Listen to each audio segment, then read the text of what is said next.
Nah, itu teman-teman dimanapun berada yang mau belajar manuver, yang mana di jalan itu satu arah, tapi di tengah jalan itu ada namanya pembatas jalan. Oke Mas, di sini berhenti sebentar di sini, rating kanan. Nah, ini saya mau menjelaskan sedikit tentang bagaimana kita manuver. Yang mana belok rating kanan Mas, rating kanan.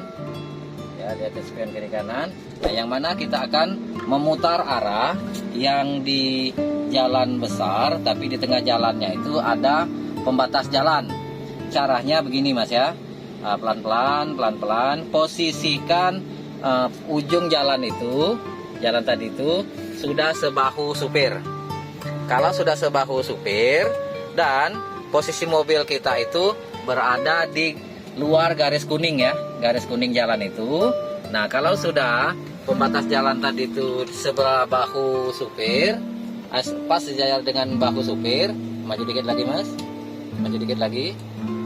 Nah, kalau sudah sebahu, baru kita banting setir ke kanan 2 kali full ya, pelan-pelan, coba ayo, full ya. Oke, kalau sudah lurus ke jalan ke sana, balikan lagi 2 kali, 1, 2, iya. Oke, coba kita ulangin sekali lagi Mas ya. Nah, caranya kita lihatin spion kiri kanan dulu, baru kita posisikan mobil kita di luar garis kuning jalan ini. Setelah itu posisikan lagi mobil kita di sejajar dengan bahu supir pembatas jalan yang ini ya, yang ini ya. Ya, kalau sudah sebatas bahu, baru bisa kita putar balik, putar setir 2 kali. Nah, sambil jalan ya putarnya ya. Ya, lihatin dulu. Oke, 2 kali. Oke, kalau sudah lurus, balikan Mas, balikan. Iya, balikan 2 kali lagi. Mantap. Nggak mati kan? Ya. Oke, sip. Lanjut. Dapat sudah kan? Nah, itulah caranya teman-teman kalau kita mau manuver tadi, yang mana di tengah kota yang jalannya ini ada pembatas jalannya. Berarti kita posisikan pembatas jalan tadi ini itu pas sebahu supir. Kalau sudah sejajar dengan sebahu supir, otomatis mobil kita tidak bakalan nabrak atau tidak bakalan nyerempet pembatas jalan tadi ini. Baru kita banting setir 2 kali, pelan-pelan. Ketika sudah lurus, baru kita balikan lagi 2 kali, 1, 2, maka mobil akan lurus secara secara normal. Oke, bagaimana Mas? Dapat sudah kan? Dapat sudah. Oke, sekarang kita ke gunung. Nah, oke, lagi 2, lagi 3. Kemarin itu ya suka mati itu karena buru-buru nyambut Pak. Itu salahnya tadi. Tadi saya dengar sampean setengah itu, saya coba itu salahnya di mana? Apanya? Setengah dulu kan, tuh udah jalan. Ya. Kemarin itu yang saya Nah, intinya Mas, mobil ini dia tidak bakalan berjalan kalau gas lebih dulu daripada kopling. Atau kopling kita sudah masuk gigi, kopling kita masuk gigi 1, kopling sudah kita tekan nih kan, masuk gigi 1, terus kita ngangkatnya secara cepat-cepat. Otomatis tidak ada celah gear itu untuk mengambil haluan, mengambil ancang-ancang, otomatis mati dia. Jadi makanya kita kasih dulu dia bernapas setengah. Gigi berapa nih kalau tengah? Ini gigi, kalau gigi 3 boleh, jangan gigi 4 karena tanjakannya nggak begitu tinggi. Kalau tanjakan tinggi di tengah jalan itu kita kasih gigi 2. Oh gitu. Ya, tapi ini kan mampu aja dia.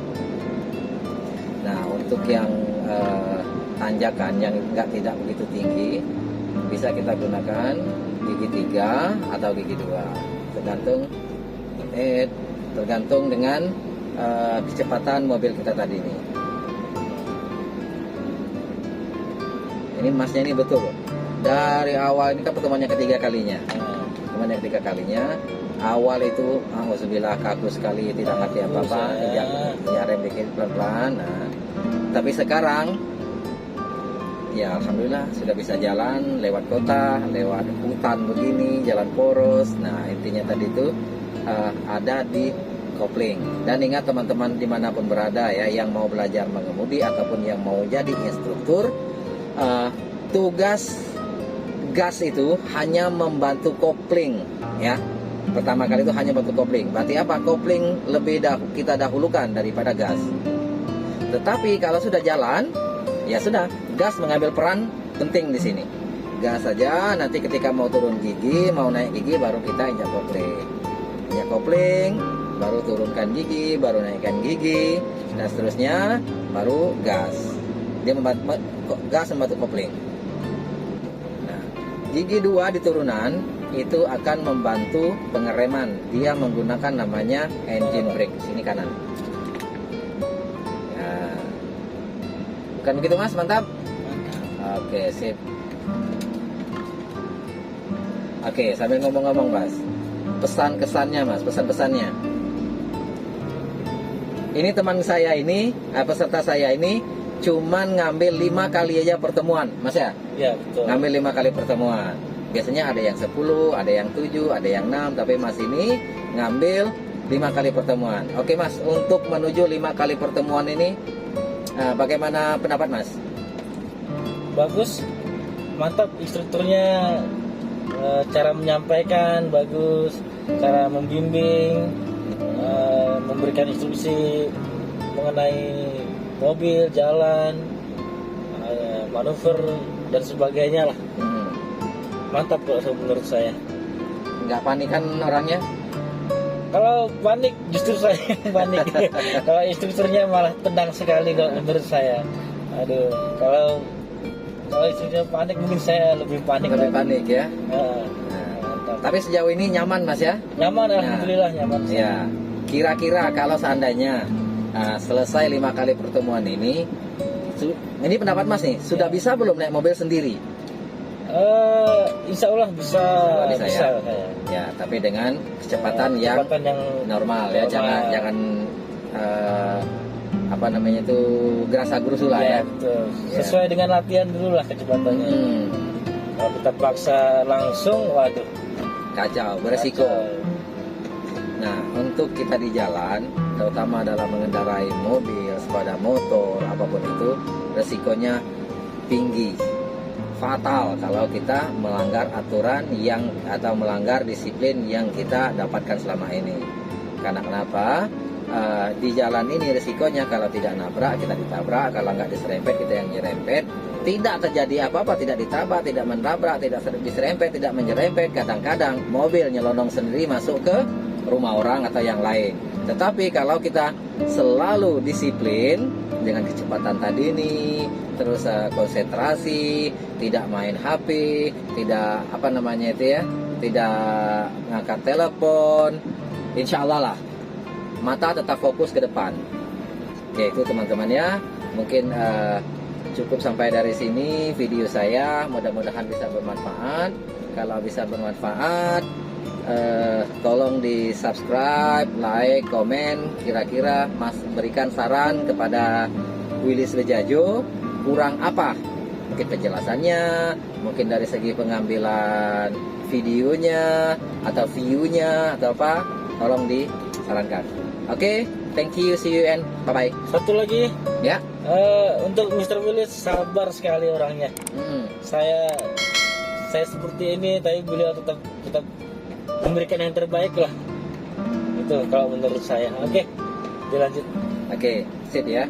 Intinya jadi instruktur kita harus sabar. Tidak boleh kita emosi, tidak boleh kita bentak-bentak, tidak boleh kita panikan, tidak boleh, harus sabar dan memahami bahwa beliau ini masih dalam keadaan belajar. Jadi namanya juga dalam keadaan belajar, ya wajar kalau dia membuat kesalahan, mati-mati dan sebagainya. Kita kiri. Oke, see you, bye.